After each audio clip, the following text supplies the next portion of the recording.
M कोणाचा मुलगा? सूर्यनारायणाचा मुलगा. येऊन उभा करतात त्याला ते समोर. मग बाजूला बसलेला असता पांढरा शुभ्र दाढीचा, तुम्ही टी व्हीमध्ये पाहिलं असेल, चित्रगुप्त. त्याला म्हणतात काढ खातं हेच. बरोबर आपलं खातं उघडतं. मग देतं म्हणतात तिथं काही पैसे भरायचे नाही, आधार कार्ड दाखवायचं नाही, सुभाषराव हां, फोटो द्यायचे नाही, आपलं आपलं खातं पडलेलं आहे तिथं. लगेच उघडतात. काय म्हणले काही सत्कर्म वगैरे काही केलं का रे तो? विचारतात आपल्याला तिथं काही केलं का? नाही म्हणले कधीच केलं नाही आम्ही. नाही आम्ही तर केलंच नाही, पण लोक करीत होते त्यांचा द्वेष आम्ही करीत होतो. आता तर महिनावारी धरली पंढरपूरला, करून करून भागले, देवपूजाला लागले. तुझं कोण पोट दुखायले? ते बिचारा देव करायला, पंढरीची वारी करायला, सगळं करायला. हां, त्याला खालीवरे काहून बोलायचं? काही काही लोक खालीवरे बोलण्यात फार पटायत आहेत. चांगलं आहे ना, कौतुक आहे ना, तू पंढरीची वारी करायला, सगळं करायला चांगलं आहे म्हणायचं. आता फारच देवाला लागले. तामरोही नावाचा नरक भोगावा लागतो त्याला. लाल जरद पत्रा भासतात, पत्रा तांब्याचं आणि त्याच्यावर भासतात. सुभाषराव पोळ्या कशा भासतात? कच्च्या असले की असे दाबतात कडीनं. ते म्हणताल मरत कसं नाही? मी देहाचे प्रकार सांगायला ना तुम्हाला. विचारतात का हो काही भागवत वगैरे ऐकलं कधी? ऐकलं का भागवत? नाही, आमच्या गावात दरवर्षी 2-4 लागत होते भागवत, दरवर्षी लागत आहेत. मग तुम्ही कधी गेलात काय? कशाचं भागवत, कशाचं काय आपल्यासारख्याला पोटाचंच पडतं. कधीच नाही, कधीच नाही. आपण ऐकलंच नाही भागवत. बरं जाऊ दे, दिवसा भागवत असते, संध्याकाळी काय काम आहे? कीर्तन ऐकायला. दिवसभर काम करून करून मुर्दा पडतं, पुन्हा कशाला जाईल कीर्तनात? म्हणजे नीट बोलत नाहीत. मुर्दा पडल्यावर कशाला उठलं सकाळी? म्हणजे कधीच नाही, कधीच नाही. कीर्तन नाही, भागवत नाही, प्रवचन नाही, काही नाही. एवढे गजू तापीत कानात. ऐकलंस का कधी? कानात गजू घालतात बरं का या लोकाला, फार अवघड आहे. रामकृष्णाने म्हणलं कधी तोंडानं भजन केलं का कधी? देवाचं नामच चिंतन केलं कधी? सांडगे नावाचे पक्षी जीभ तोडतात त्याचे.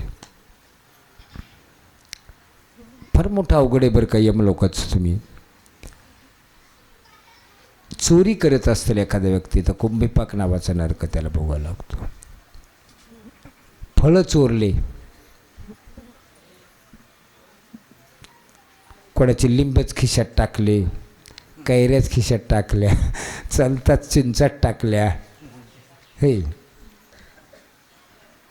त्याला वानराचा जन्म घ्यावा लागतो. ही धडाधड उड्या मारायलीत का? यांनी मागच्या जन्मात फळाच्या चोऱ्या केल्यात. तुमच्या गावात वानर नाहीत काय की? कमीत ना. आमच्या गावात कमीत कमी 1000 वानर असेल पा. तसं जास्त असेल, मी कमी सांगायलो.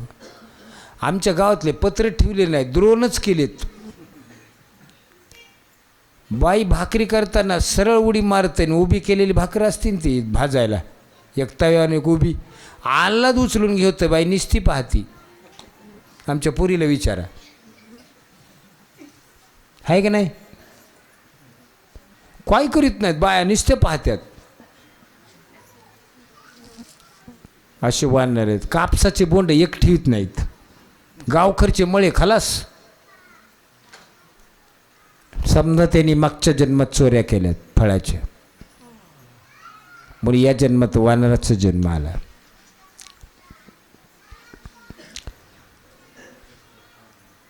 पंक्तीमध्ये भेद केला. ही पंगत बसली जेवायला. ह्या लोकाला सगळ्याला सारखं वाढवत ना. आमचे सुभाषराव फार जवळचे मित्र आहेत, म्हणून बुंदीचे लाडू 2 वाढायचे. आणि त्यांच्याच बाजूला देवबाप्पा बसले. त्यांचं आमचं जमत नाही, चालतं त्यांना अर्धा टाकायचं आणि पुढे चालायचं. पंक्तीभेद करू नयेत. मित्र असो की शत्रू असो, पंक्तीमध्ये शत्रूही जरी असेल तरी तिथं वाढायचं त्याला, आणि मित्र असेल तरी वाढायचं. पंक्तीत भेद करायचा नाही, पंक्तीभेद करायचा नाही. आपण वेगळं खायचं नाही आणि दुसऱ्याला वेगळं खाऊ घालायचं नाही. नाही तर आपला स्वयंपाक वेगळा, आपल्याकडं बासुंदी आणि तिकडं शिरा भात, असं नाही जमत. एकच आमच्या गुण संस्थांमध्ये एकच आहे, गंगेला पंगत आहे यात्रेची. तुम्ही आलाच तर एका दिवस. वाळवंटामध्ये फार मोठी पंगत आहे, महाप्रसाद. योगानंद महाराजाची यात्रा भरती आणि योगानंद महाराजाची त्या दिवशी हे समाराधना, त्या 16 ब्राह्मणात मी असतो. आम्हाला जेवायला जे ते तिथं, अगदी फरक नाही ते संस्थांचा. म्हणजे पंक्तीभेद करायचा नाही, जे तुम्हाला आहे का ते तिथे. पंक्तीभेद कधी करायचं नाही. जेवायला वाढायचं, सगळ्याला सारखं वाढायचं. आपण वेगळं खायचं, दुसऱ्याला वेगळं खाऊ घालायचं, हा भेद करायचा नाही. आपल्या घरातले कोणी बाहेर गावाला गेले असतील तर त्यांच्या माघारी आपण कधी चांगलं करून खायचं नाही. नाही गेलीत परभणीला, बासुंदी करून खा, खायची नाही. त्यांच्या माघारी खायचीच नाही, ते आल्यावर खायचे मग सगळ्यांनी, पण चांगलं करून खायचं नाही. घरचे गेलेत ना गावाला, त्यांना येऊ द्या. काही काहीला सवय असती, बाहेर काढून द्यायची मग चांगलं करून खायचं. अरे लागू दे की अजून अर्धा किलो तेल, तुला काऊन भेव वाटायले, माघारी काऊन खातोस. असं जर केलं तर एक जन्म असा मिळतो, खाली मुंडकन वरे पाय आणि टांगल्या जातो. आलं असेल लक्षात तुमच्या का नाही? सगळ्याच आलं, काही सांगायची गरज नाही. वटवागुळीचा जन्म. भागवतात कीर्तनात बडबड बडबड बडबड बडबड करीत बसले. काही काही बडबड करायचं फार नाद भागवतात कीर्तनात. आता हेच निघते, शेजारीने सांगतात आता हेच सांगतात, आता हेच सांग. अगं तू कशाला बडबड, ते आणलाय ना बाबळ गाऊन, तू बस की गपचिप, ते सांगते सगळं पुढचं सांगते शेजाऱ्याला. आता ही निघते भागवतात. बोलायचंच नाही. कथा चालू झाली ना, यायचं बसायचं गपचिप, अजिबात बोलायचं नाही कोणाला. आणि बडबड जर केली तर पाण्याच्या काठावर जन्म घ्यावा लागतो. ड्राय आरडतच राहते ती. कशाचं? हो, तुम्हाला सगळं पाठच झालं, आता काही सांगायची गरज नाही. बेंडकोळीचा जन्म घ्यावा लागतो. असो अनेक प्रकारचे असणारे या ठिकाणी पातकं आहेत. वेगवेगळ्या प्रकार जन्म घेतात, वेगवेगळ्या योनीमध्ये जावं लागतं. आता इतकं काही सांगायला वेळ नाही पा आपल्याला. नरकाचं काही खूप मोठ्या अशा प्रकारचा विस्तार आहे. म्हणून कोणतं पाप करू नयेत, सगळ्यात सोपं. आणि सगळ्यात मोठं पाप असेल तर खोटं बोलणं, निंदा करणं. निंदेसारखं पाप नाही कोणतं. भयानक पाप आहे. आणि निंदा केल्याशिवाय आपल्याला तर करमत नाही. एक जणाला नाथ महाराज, एक जणाने नवस केला होता 1000 ब्राह्मण जेव घालायचेत.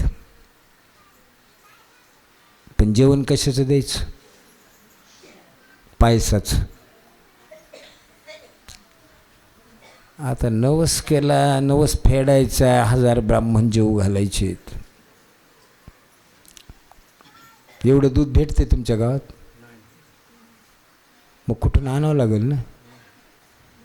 दूध कधी आणतेच जाऊन? का दुपारी 2:30ला गेल्या भेटते? तो ग्रस्त सकाळीच गेलाय, भोवतालचे गाव कोण असतील ते. सकाळी 4 वाजता गेला, त्या गावात गोळा केलं दूध, काय असेल ते भांडं वगैरे चुंबळ केली, त्याच्यावर भांडं घेतलं. सकाळच्या वेळेला गावाकडे आलं. सकाळची वेळ थंडगार वारा सुटला, डोक्यावर भांडं घेऊन गावाकडे. सकाळच्या वेळेला एक घार असणारी तोंडामध्ये साप घेऊन अशी फिरत जाऊ लागली. नेमकी त्या दुधावून गेली. सापानं विष टाकलं त्या दुधात. घरी आणलं, स्वयंपाक केला. 1000 ब्राह्मणालाच तर जेवायला सांगितलं. जेवायला वाढलं, जेवण केलं की तिथंच जागा रामकृष्ण हरी. यमराजाला प्रश्न पडला, पाप कोणाच्या नावानं टाकायचं?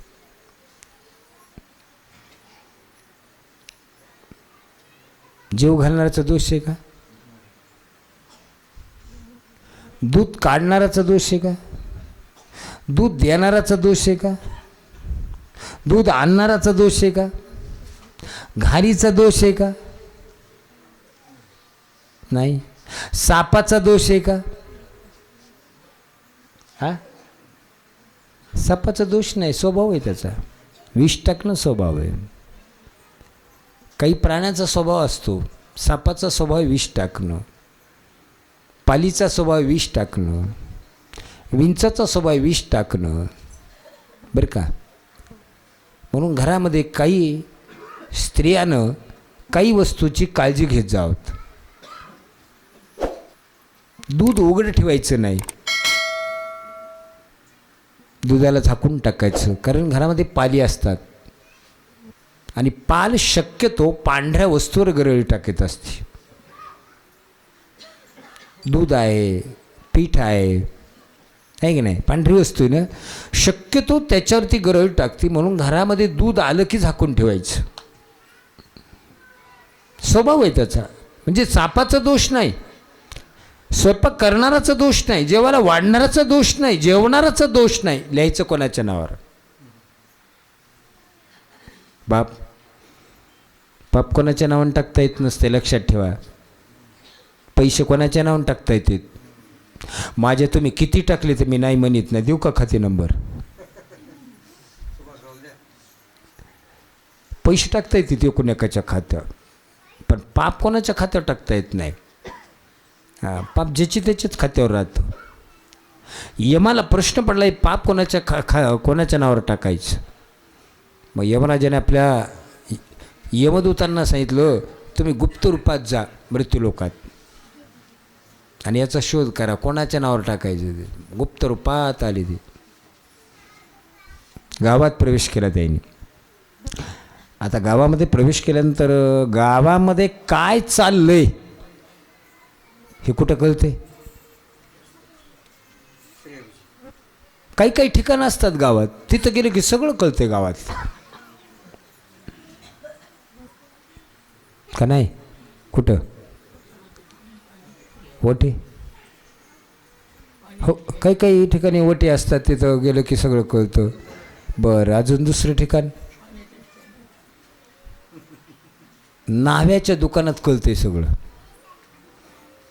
ते बिचारा कामात असतं आणि आपल्यासारख्याला काम नसतं. ह्या गलीत ते झालं आणि तिकडं असं झालं आणि इकडं असं झालं. न्हाव्याच्या दुकानात ते कळतं. अजून सुताराच्या नेहावर कळतं, का नाही कळत? गावात काय चाललं ते सगळं कळतं. अजून 10 स्त्रिया एका ठिकाणी जमा झाल्या की सगळं कळतं. आत्ता माझं पौष महिन्यात कोण्या गावाला भागवत होतं की आणि तिथं गेले होते, लागल्या ना महिला मला म्हणले, महाराज. म्हणलं काय? यंदा सक्रात चांगली नाही म्हणे. म्हणलं काय झालं? आणि कोरं कपडा घालून येत आणि कोणती लाल लाल पातळ नेसून येत. मी म्हणलं कोण म्हणलं? तुम्हाला कोण म्हणलं? नाही म्हणायला येत. तुम्हाला कोणी सांगितलं? संक्रांत कुठं वाईट असते का? कुठून यांना बातमी येते विचारायला? यांनाच माहीत. आणि तिकडं असं झालं म्हणे. अजून कुठं कळतं? पाण्याच्या जागेवर. तुमच्या गावाला नदी का नाही? मग नसेल तुमच्या इथं काय. गंगाच्या गावाला फरक कळतो. धुणं धुवायला गेल्या. चित्रगुप्त गुप्त रूपात आले. नदीच्या काठीवर काही महिला असताना धुणं धुवू लागल्या. एक म्हातारी 80-90 वर्षाची अशी थोडीशी लांब दगडावर आपलं लुगडं धुवू लागली आणि बाकीच्या एकीकडं होत्या सगळ्या. बाकीच्या म्हणलं काय बाई आपल्या गावात किती वाईट झालं. पण आपल्या गावात दूध नाही बिचाऱ्याने परगावून आणलो. 1000 ब्राह्मणाला जीव घातलं खल्लाच झाली न. किती पाप झालं. असे 10-5 जणी एकूण एकीला बोलता बोलता ती म्हातारी थोडी लांब होती. तिला थोडं अर्धवट ऐकू येत होतं. सगळं येत नव्हतं. जरा बहिरीच होती मला वाटतं काही की. थोडं काना येऊ लागलं काही जाऊ लागलं. ते म्हातारीने थोडं लक्ष दिलं. काय बोलतात ग. नाही काकू आपल्या गावात पानं किती वाईट झालं बरं. दूध नव्हतं तर बिचाऱ्याने बाहेरून मग दूध आणलं. हां स्वयंपाक केलं ना 1000 लोकांना जीव घातलं पण काय पानं गेले का नाही. ते म्हातारी म्हणली अगं त्याने मुद्दामच असं केलं असेल त्याला 1000 बामणं मारायचे असतील. चित्रगुप्तानं पाहिलं आणि लक्षात ठेवलं म्हातारीचं नाव आत्ताल्या भागवत सुटलं तर सापडतच नाही करत्यात. यमराजाकडे गेले. यमराजाने सांगितलं काय झालं सापडला का नाही शोध. हो एक म्हातारी निंदा करू लागली म्हणली. टाका तिच्या डोक्यावर तिच्या नावावर टाका पाप. काही गरज होतं का म्हातारीला बरं मला सांगा बरं तुम्ही. हां कशाला उगाच आपली उकांडी उकरायची. इतकं पाप तिला भोगावं लागलं. आपल्याला आतीनाद आपल्या घरचं खायचं आणि बाहेर वाट्यावर बसायचं आणि 10-5 शेजारने जमा करायच्या आणि जी उकरीत राहायचं दुसऱ्याचं. तिची सून तशीच तिची सून सासू अशी तिनं असं बोलत कारण ती तशी भांडली आणि तिनं मारलं आणि तिनं हे केलं. अरे करायचं काय तुला काय गरज आहे. त्याच्यापेक्षा माळ घे की रामकृष्ण हरीची. लोकांची निंदा कशाला करीत बसायची. ते शेतामध्ये निंदन करतात ना खुरपण निंदन ते माझ्या पाण्यात येते एखादी. मला काही काही वेळाला जावं लागतंय पहा. ते सगळं पाहावं लागतं नुसतं भागवतच नाही. मला शेतीचा व्याप आहे माझ्या मागं. ते गेलो त्यांचं दिवसभर ज्या पोथ्या चालू होत्यात 5 धरल्या अशा गप्पा मारत्यात म्हणताल आपण मागं राहावत. तिनं असंच केलं तिनं तसंच. शेवटी भोगायचं आपल्याला. त्याच्याकरता कोणतं पाप करू नका. पापाला भेद जावत बरं का. कोणाच्या बापाला भिवून येत पण पापाला भेद जावत. पाप भोगावं लागतं लक्षात ठेवा. पाप एक प्रकारचं नाही. काही डोळ्यानं पाप होतं काही कानानं पाप होतं काही तोंडानं पाप होतं काही मनानं पाप होतं काही शरीरानं पाप होतं. पाप काही एक प्रकारचं आहे का काय. म्हणून कोणत्या प्रकारचं पाप करू नये त्याची काळजी घेत जावं. तर देवाचं नामस्मरण करीत जावं. देवाच्या नामामध्ये एवढी शक्ती आहे. कितीही पाप असेल कितीही पातक असेल त्याला खलास करण्याची ताकद असेल तर कशात आहे. हरी उच्चारी अनंत पापराशी जातील लयासी क्षणमात्रे. कितीही पातक असू द्या त्याला खलास करण्याची ताकद फक्त देवाच्या नामस्मरणात. म्हणले महाराज बरं देवाचं नाव घ्या देवाचं नाव घ्या देवाचं नाव घ्या. देवाचं नाव घेतल्यानंतर काही फायदा आहे का आहे ना. आता थोडक्यात सांगतो टाईमच संपला. एक कथा घेतो एक धावत्या स्वरूपातच घेतो आणि सेवा पूर्ण करून टाकतो. राजो वाचो निवृत्ती मार्ग कथितो आदो भगवता यथा क्रमयोगोपलब्धेन ब्रह्मणा यज संसरती. परीक्षित राजानं सांगितलं प्रत्येकजण सांगतात देवाचं नाव घ्या देवाचं नाव घ्या. देवाचं नाव घेण्यामध्ये काही फायदा आहे का. आहे ना फायदा आहे देवाच्या नावात. मग कथा सांगा ना आम्हाला एक. कान्यकुब्ज देशाच्या ठिकाणी एक आजामिळ नावाचा ब्राह्मण राहत होता. पवित्र ब्राह्मण कुलात जन्म घेतला आहे पण संगतीने बिघडला. माणसाला सगळ्यात महत्त्वाची गोष्ट म्हणजे संगत चांगली असावं. मनुष्याला संगत जर चांगली लागली तर जीवनाचं कल्याण होतं आणि संगत जर दुर्जनाची लागली तर आपलं जीवन बर्बाद होतं. पहा महत्त्वाची गोष्ट आहे. विद्यार्थी अवस्थेमध्ये शाळेच्या काळामध्ये, शाळेच्या शिक्षणाच्या काळामध्ये काही मुलं हॉस्टेलला राहतात, रूम करतात. तिथं आई नसते, वडील नसतात, वडील फीस भरतात, रूम करतात आणि मुलं भेटतात. त्यावेळेस त्या मुलाला मित्र चांगले पाहिजेत. मित्र आपल्यापेक्षा हुशार असावं, मित्र आपली काळजी घेणारा असावं, मित्र अभ्यास करणारा असावं. अशा मित्राची आपण संगत धरायची, आपला अभ्यास वाढवतो. नाही तर काही काही मित्र आपले अभ्यास तर कतई करीतच नाहीत, पण व्यसनी भयंकर. आणि लेकरं बिघडायचे कारण 11वी 12वीला जास्त लेकरं बिघडत आहेत. 12वीच्या पुढे त्यांना कळते. खरा धोकादायक जर रस्ता असेल देवा, 10वी पोचतर तर आपल्याच जवळ आहेत, ते धाकात आहेत. पण 10वीच्या पुढे मग आपल्याला कुठंतरी ठेवावं लागतं त्यांना. खरी तारेवरची कसरतच लेकरायची आपल्या. 11वी 12वी असा एक पिरियड आहे की तिथं थोडा धोकाच निर्माण होतो कारण त्यांनी कधी बाहेरचं पाहिलेलं नसतं वारं, ते घर सोडलेलं नसतं त्या लेकरानं. आपल्या धाकात राहिलेले असते 10वीपर्यंत. आणि 11वीला कुठेतरी नांदेडला ठेवू, लातूरला ठेवू, पुण्याला ठेवू, औरंगाबादला ठेवू. मग तिथं मित्र चांगले भेटले तर चांगले, आणि संगतीने बिघडले तर मला विचारू नका. अभ्यास काळामध्ये विद्यार्थी अवस्थेमध्ये मित्र चांगले भेटले की नक्कीच त्या लेकराचं कल्याण होतं. आणि मित्र जर बिघडलेले असले ना, व्यसनी, सिगारेटच ओढायले, तंबाखूच खायलेत, बिड्याच ओढायलेत, काहीच करायलेत, मद्यप्राशनच खायले, ही नादी लागते त्याच्याबरोबर. मी भागवत कशामुळे सांगत असतो की प्रत्येक ठिकाणी आपलं परिवर्तन होत जावं, बदल व्हावं. म्हणून संगत चांगली पाहिजे. संगत चांगली असेल तर कल्याण आहे, आणि संगत दुर्जनाचं लागली तर सगळं जीवन बर्बाद होते आपलं. लागलं संगतीला दुर्जनाच्या. अहो दुर्जनास संगती मानहानी पदे पदे, पावको लो संगेन मुद्गरेल बिहान्यते. एखाद्या सज्जनाला जर दुर्जनाची संगत लागली तर पावला पावलाला अपमान होतो. बरं, आता त्यांच्या नादी लागलात का काय? ते लोहार लोखंड तापवतो का नाही, लोखंड तापवतो, लाल जरद लोखंड तयार करतो तो, आणि तो लोहार मग एका पकडीनं ते लोखंड लाल झालेलं असं पकडतो आणि त्याच्यावर ठेवतो आयरणीवर, त्या ओट्यावर, दगडी लोखंडी ओट्यावर, त्याला आयरनच म्हणतात ना त्याच्यावर. आणि दुसरा एक घन घेतो आणि काय करतो, त्या लाल झालेल्या लोखंडाला काय करतो, पावको लो संगेनं मुद्गरे रे बिहान्यते, खन खन खन खन खन त्या घणानं असतात, त्या लाल झालेल्या लोखंडाला असतात तो मारतो. कशामुळं? त्याला आकार द्यायचा आहे.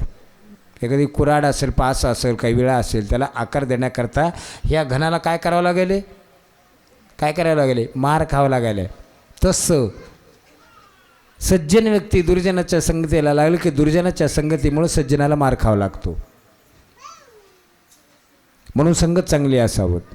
बिघडला तो अजामेळ, एकही गुण चांगला लागला नाही. उद्योगा कला हा कंडोदत्तम मध्यम परस्त्रिया हा,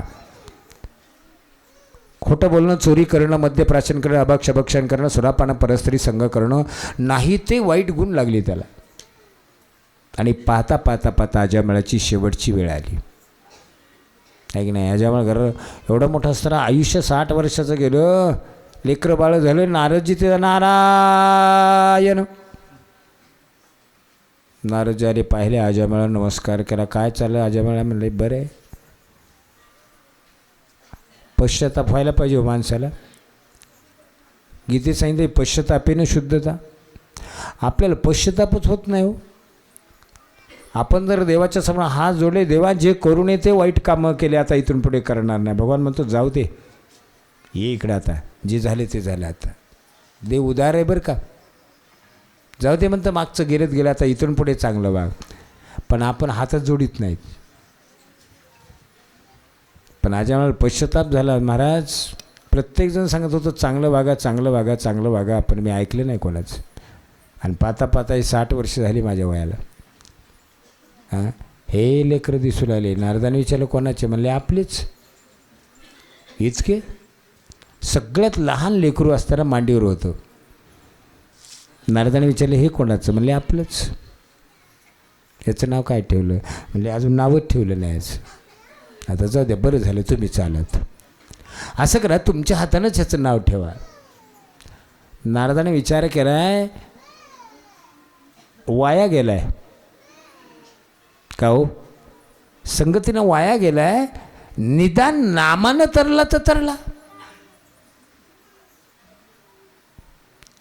संत उदार असतात, दयाळू असतात. नारदाने विचार केला, ब्राह्मण कुलात जन्म घेतलाय, संगतीने बिघडलं, वाया गेलं, नामानं तरलं तर तरलं. मी सांगितलं ते ठेवशील का नाव? हो ठेवतो ना, तुम्ही सांगताल ते. या मुलाचं नाव चतुराक्षरी ठेव. काय? नारायण. काय हरकत नाही, मला नारायणच ठेवतो. नारायण लेकराचं नाव ठेवलं. अत्यंत प्रेम त्या लेकरावर.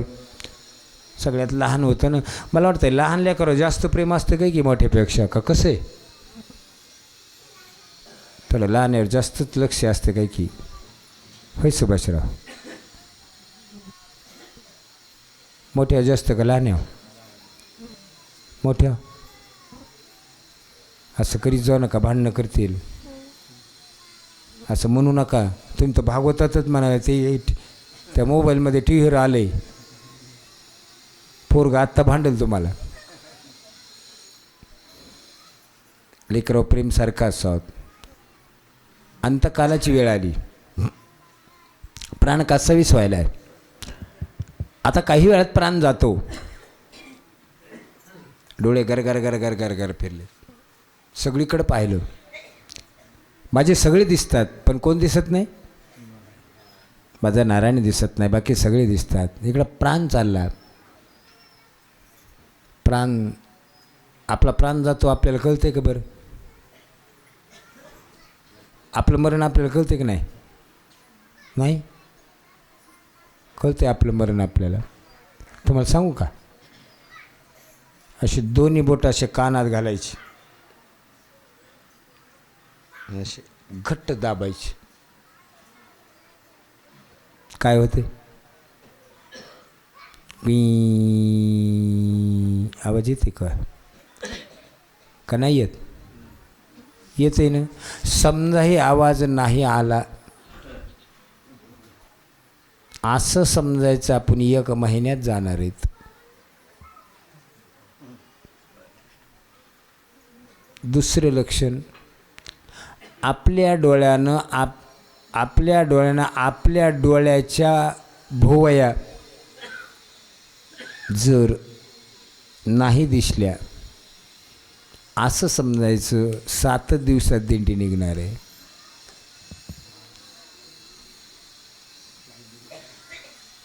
काही बसले तर असं करेल. घरी गेल्यावर पहा ना, इथं कशाला पाहिलात?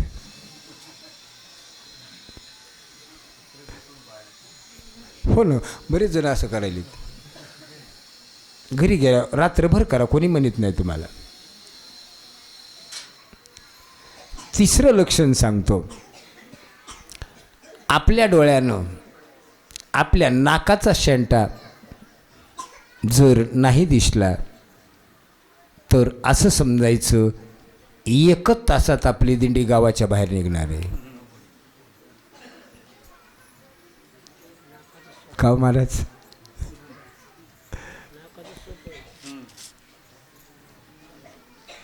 लोक सगळे प्रयोग करून पाहतात घरी गेल्यावर. नक्कीच पाहतात, माझ्या लक्षातच आलं. डोळे गरगर गरगर गर फिरून आले, प्राण कसाहीच व्हायला. काही वेळात प्राण जातो. इकडं तिकडं पाहिलं, सगळे दिसतात, पण माझा नारायण दिसत नाही. इकडं प्राण चालला.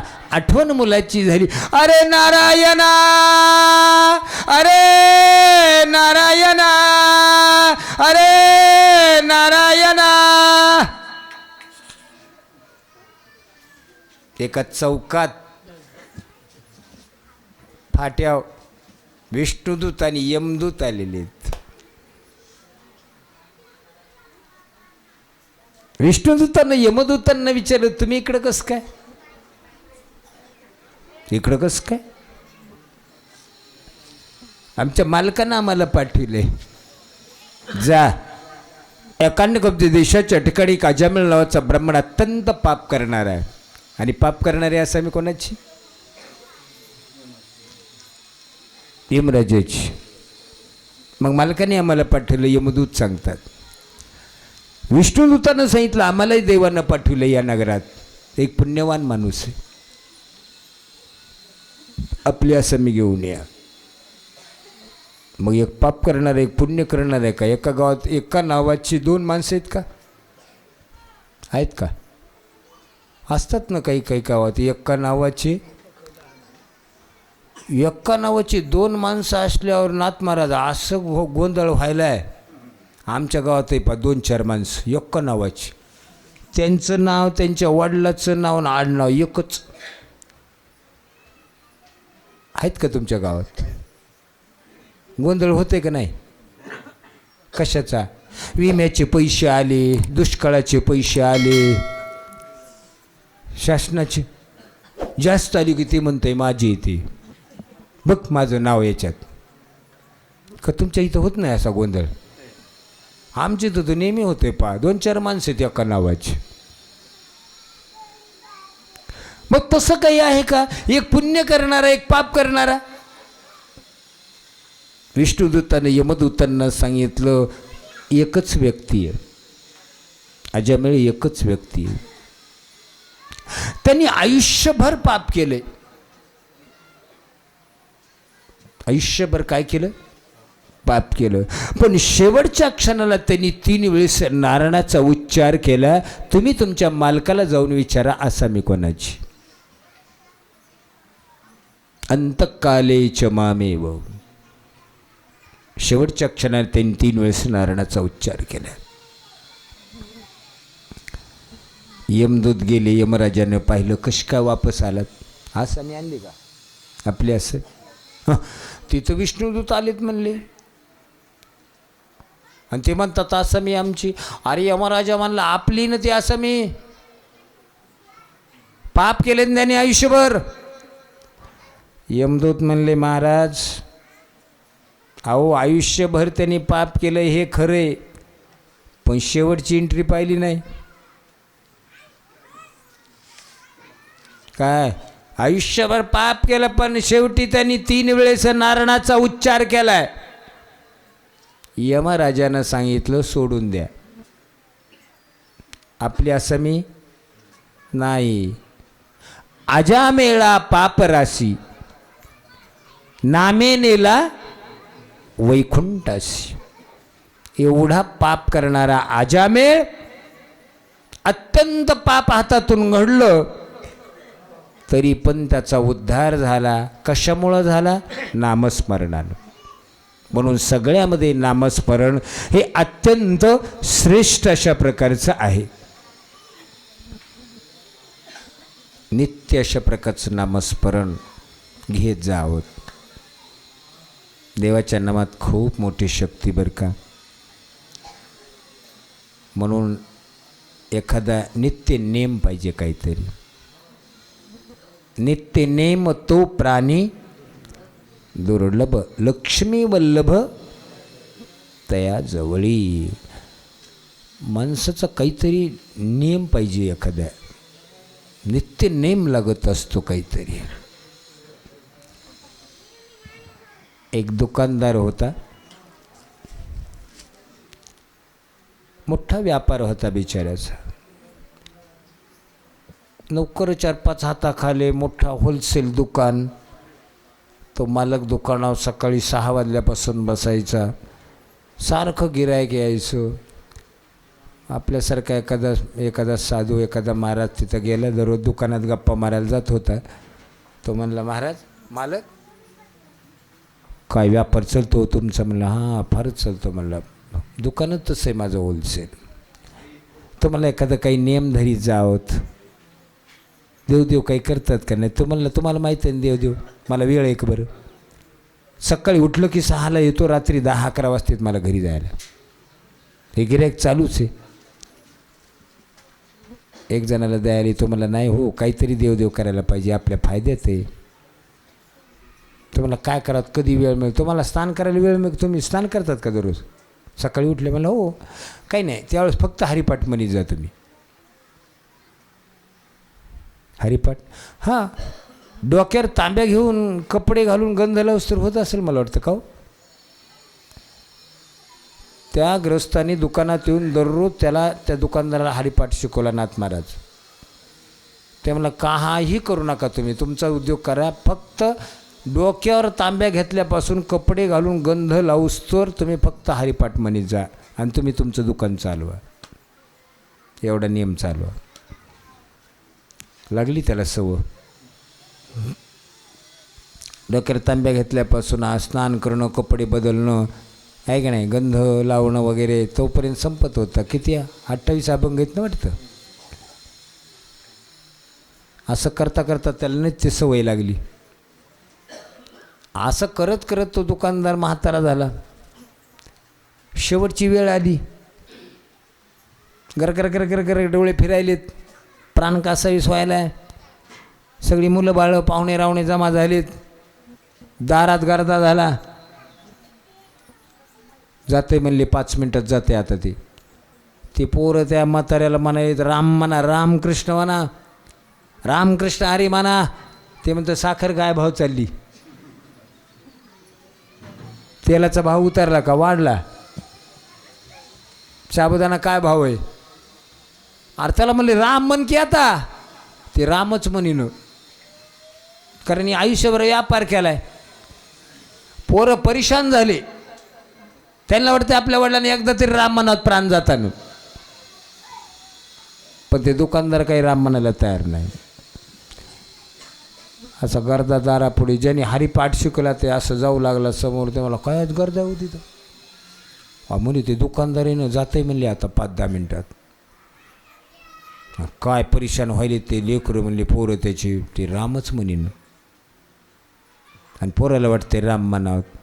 ज्याने हरिपाठ शिकलं त्याच्या लक्षात आलं ना, ते लागलीच वापस आला की वाड्यात शिरला. हे गर्दा प्राण चालले त्याचा वेळ. पोरं म्हणायचं राम म्हणा बाबा, कृष्ण म्हणा, माधव म्हणा, रामकृष्ण हरी म्हणा, म्हणीच नंती. ज्याने हरिपाठ शिकवलं ते मध्ये शिरलं आणि त्या पोराला म्हणलं काय? ते म्हणले महाराज काही म्हणा, आमचे बाबा म्हणीच ना. तर आम्हाला वाटतं शेवटच्या व्यापारात कशाला लक्ष द्यावं, रामकृष्ण हरी म्हणून प्राण सोडत पण देईच ना. ज्याने हरिपाठ शिकवला ते म्हणला आत्ता तुमचे वडील राम म्हणतात म्हणला, तुम्ही थांबा म्हणला, काही सांगा आम्ही ऐकतो. ज्याने हरिपाठ शिकवलं तो म्हणला फक्त बकेटभर पाणी तांब्या आणा. पोरं म्हणले प्राण गेला नाही ना, आधीच आंघोळ घालायची का? होय, प्राण गेले आंघोळ घालतात का आधी? हां, पोरांनी सांगितलं आधीच घालायची का काय? हरिपाठ शिकणारा म्हणला फक्त घेऊन या. हे राम कसा म्हणत नाही. बकेटभर पाणी आणलं, तांब्या आणला. आणि ज्याने हरिपाठ शिकलं त्याला माहीत होतं याच्या खोड्या काय ते. हे कसं म्हणत नाही राम. त्यांनी बकेटामध्ये तांब्या बुडीलं आणि त्याच्या डोक्यावर टाकलं की सुरू केलं ना, देवाची अदारी उभा क्षण भरीतीने मुक्तीचारी साधेल. हरिमुखे म्हणा, हरिमुखे म्हणा, पुण्याची गणना कोण करी असोनी संसारी जीव. भड भड भड भड भड लागलो म्हणायला. तितक्यात प्राण सोडला, जीवन मुक्त झाला. याला नित्य नेम पाहिजे. नित्य नेम तो प्राणी दुर्लभ, लक्ष्मी वल्लभ तया जवळी. माणसाचा कोणता तरी नेम पाहिजे. एक नेम असेल तर परमार्थ घडतो. ज्ञानेश्वरीच्या 5 ओव्या घ्यायच्याच दररोज, त्याशिवाय चहा घ्यायचाच नाही. हरिपाठ दररोज घ्यायचाच. नेम पाहिजे. एकादशी करायचीच, पंढरीची वारी करायचीच. आपला काहीतरी नियम लागतो बरं का, त्याच्याशिवाय परमार्थ घडत नाही. आणि नियमाचा खूप मोठा फायदा मी चलत चलत दृष्टांत सांगितलं तुम्हाला. आपला वेळच संपलेला आहे आता.